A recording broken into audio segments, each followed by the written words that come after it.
Hello guys! Once again, welcome to our channel, RemtopsTv. Sa ngayon ay mayroon na naman tayong bagong pag-aaralan. Ito ay kung paano natin makukuha ang GCF kung mag-simplify o mag-change tayo ng fraction into a lowest term. Mayroon kasing iba na hindi maintindihan kung paano kunin ang GCF.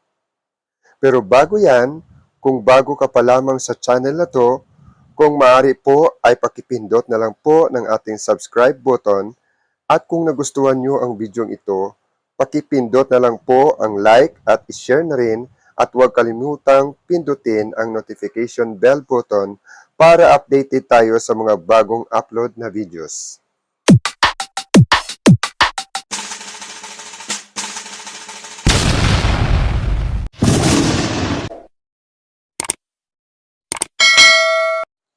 Okay, so ngayon ay pag-aralan natin kung paano natin makukuha ang GCF gamit ang factor 3 method at continuous division.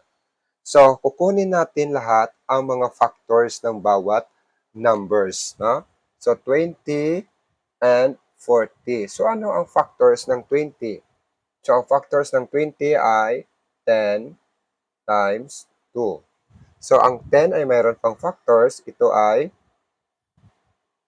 5 times 2. And then, bring down 2. So, lahat ito ay tinatawag natin prime factors. No? So, tinatawag natin ang numbers na prime kung i-multiply natin, ay makakuha lamang tayo ng dalawang factors, no? 1 and the number itself. So, halimbawa, ang factors ng 5 ay 5 times 1, then ang factors ng 2 ay 2 times 1. So, ito ay tinatawag nating prime factors. So, ito naman ang factors ng 40. Ang factors ng 40 ay 10 times 4. And then, ang factors ng 10 ay 5 times 2 times factors of 4 ay 2 times 2. So, nakukuha na lahat natin. Ito lahat, ang mga numbers na nasa baba ay mga prime numbers. So, isulat natin lahat ito. Ang 20 ay 5 times 2 times 2. And then, ang 40 ay 5 times 2 times 2 times 2.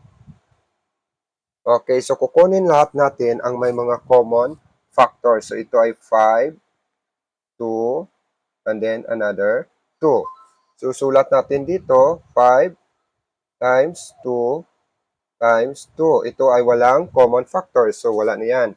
So, ang gagamitin lamang natin ay ang may common factors. So, 5 times 2 equals 10. 10 times 2 equals 20. So, ibig sabihin na ang GCF ng 20 over 40 ay 20. So, ito ang GCF. No? So, unahin muna natin kung paano gamitin ang factor 3. So, mamaya, gagamitin din natin ang continuous division. So, ito ang sagot para sa ating number 1 example. So, the GCF of 20 over 40 is 20.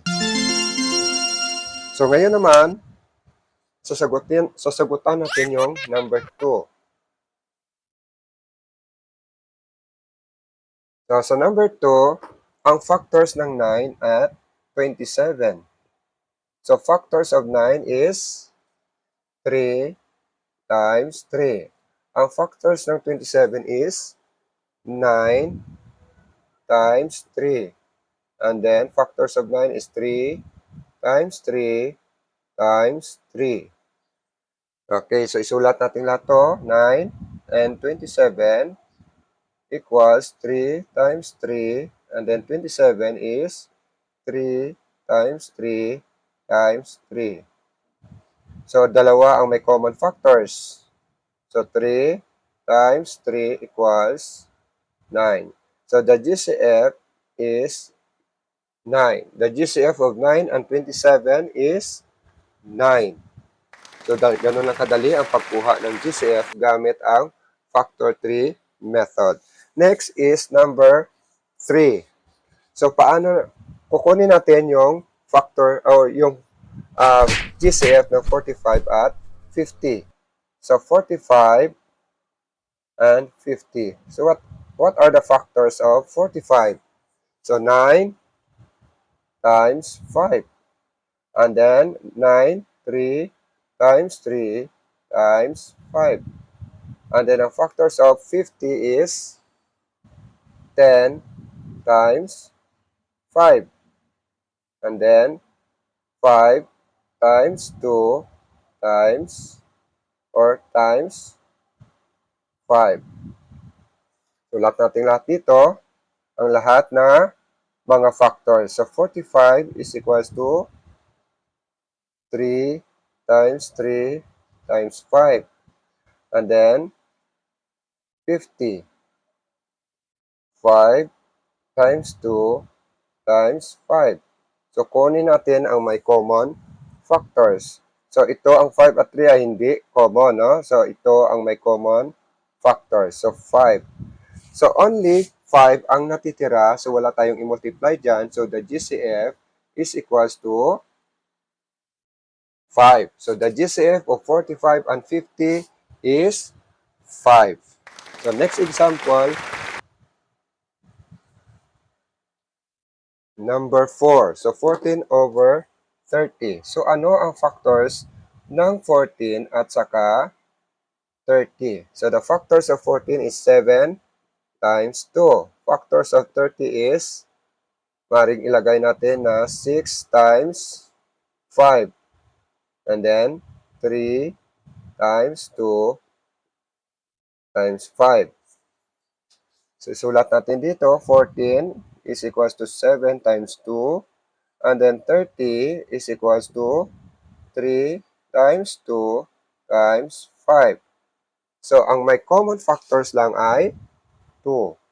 So, ito lang ang ating GCF.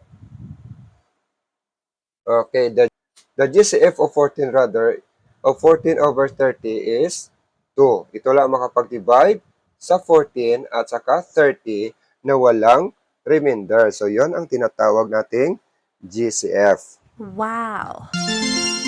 Okay, ngayon naman ay gagamitin natin ang tinatawag nating continuous division.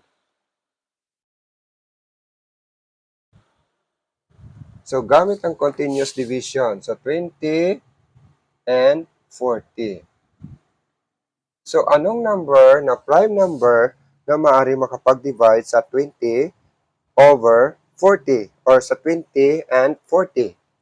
So, the numbers na makadivide ay 5.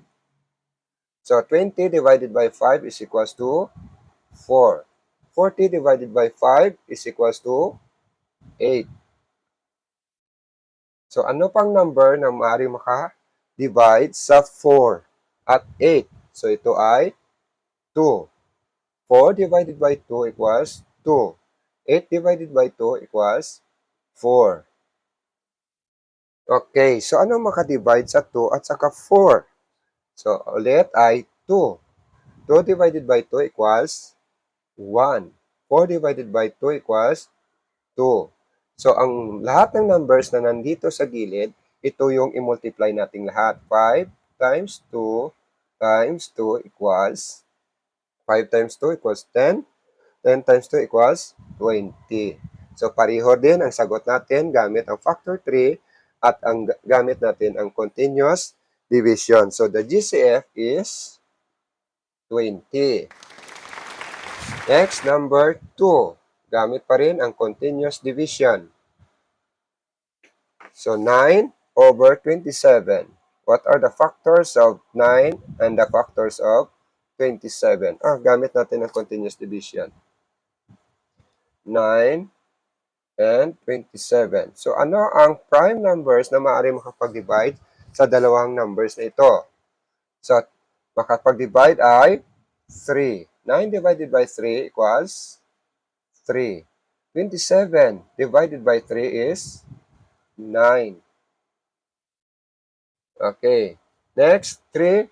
Ang makapag-divide na numbers or prime numbers sa dalawa ay 3. 3 divided by 3 equals 1. 9 divided by 3 equals 3. So, the number is, i-multiply natin ay 3 times 3 equals 9. So, ang number na maaari natin gamitin as GCF ay 9. No? So, the GCF of 9 over 27 is 9. Next is 45 over 20. 50. 45 and 50. So, numbers na makapag-divide sa kanilang dalawa o prime numbers na makapag-divide ay 5. 45 divided by 5 equals 9. 50 divided by 5 equals 10. Okay, so ang makapag-divide sa kanilang dalawa ay wala na, no? So, ang ating GCF ay 5. So, the GCF of 45 and 50 is 5. Next is 14 and 30.